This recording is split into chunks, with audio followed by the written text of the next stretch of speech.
महायुद्ध शुरू होने वाला है। मगरमच्छ पहले ही हमला कर देता।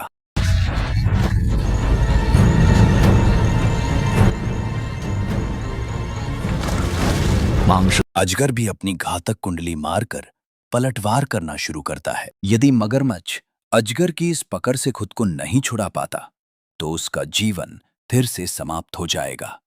जब सब कुछ खत्म होता हुआ लग रहा था, तभी जिद्दी मगरमच्छ अजगर की कुंडली से निकलकर पलटवार करता है। घड़ियाल के पास बहुत शक्तिशाली काटने की शक्ति होती है।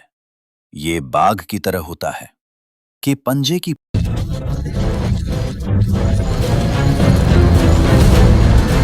पकड़ की तरह अजगर के गले को जकड़ लेता है। अब ये एक मानसिक युद्ध है। जो पहले डर जाएगा, उसका अंत निश्चित होगा।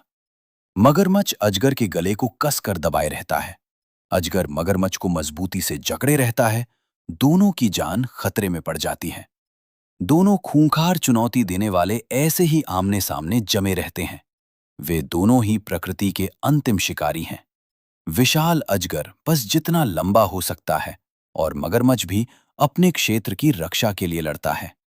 विशाल अजगर का घातक पास से जकड़ने वाला हमला, साथ ही उसके पूरे शरीर में लगे अनेक संवेदनशील इंद्रियां, बिजली की तरह तेज हमला।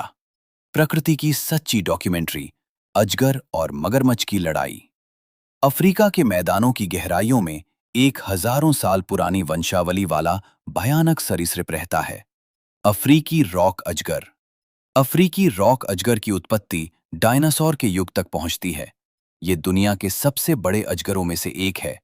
ये मादा रॉक अजगर बेहद शक्तिशाली और मांसल है। इसकी लंबाई 4 मीटर से भी अधिक है। ये रॉक अजगरों में आकार में सबसे बड़ी होती है।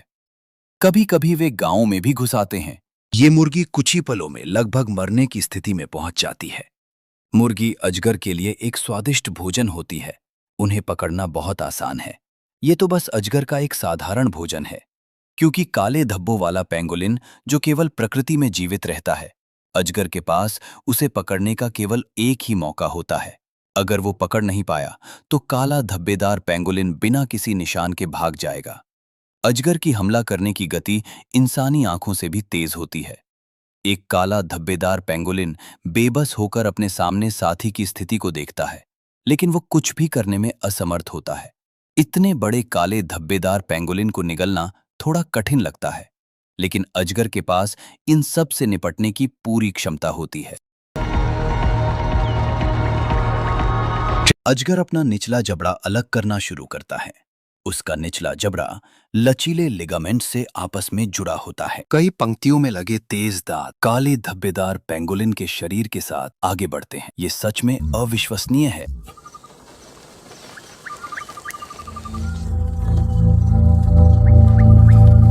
अजगर की लोचदार त्वचा अपने शरीर की चौड़ाई से कई गुना तक फैल सकती है। मजबूत और शक्तिशाली गले की मांसपेशियां तालमेल से काम करके भोजन को पेट की ओर पहुंचाती हैं।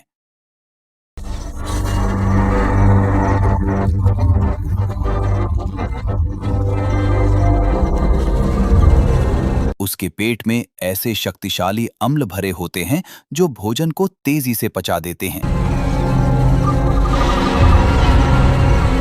भोजन निगलने के बाद अजगर का मेटाबॉलिज्म तेज अवस्था में चला जाता है, ताकि भोजन के पाचन की प्रक्रिया तेज हो सके। खाने के समय अजगर सबसे ज्यादा कमजोर होता है। पास के शेरों का झुंड इस दृश्य से आकर्षित होकर आ जाता है। काले धब्बेदार पेंगोलिन को निगल चुकी यह विशाल अजगर अब खुद की रक्षा नहीं कर सकती। इस समय उसकी जान खतरे में पड़ जाती है। लेकिन शेरों के झुंड का ध्यान अजगर पर नहीं जाता, बल्कि पास में खड़े तमाशा देख रहे एक दर्शक पर जाता है। ध्यान भटकाए हुए दर्शक आसानी से हमले का निशाना बन जाता है। इतना बड़ा भोजन सामान्य परिस्थितियों में अजगर को लंबे समय तक जीवित रख सकता है, लेकिन आश्चर्य की बात है कि 1 घंटे से भी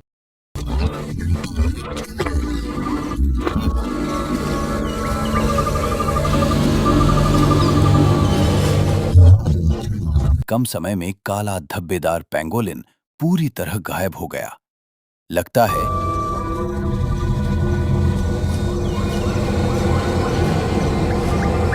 ये अजगर बहुत समय से भूखा था।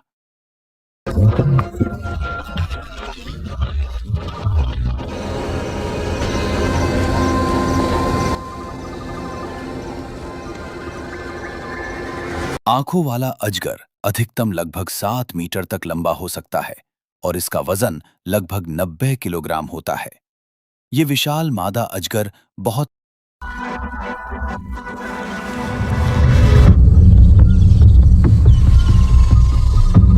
तेज भूख वाली लगती है। काले धब्बेदार पेंगोलिन को निगलने के 1 घंटे बाद ही ये पास के एक और जानवर की ओर आकर्षित हो जाती है। वो एक घड़ियाल है। इस समय घड़ियाल धूप में गर्मी ले रहा होता है और विशाल अजगर सावधानी से उसके पास पहुंचता है। यहां तक कि छोटा मगरमच्छ भी बहुत आक्रामक होता है। पीछे से हमला करना ज्यादा सुरक्षित होता है।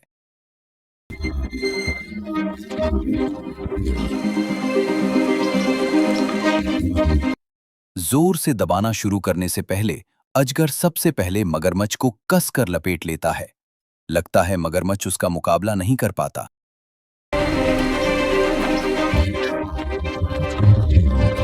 और बहुत जल्दी कमजोर हो जाता है। मगरमच्छ जैसे बड़े जानवर को खाना अजगर के लिए कोई नई बात नहीं है।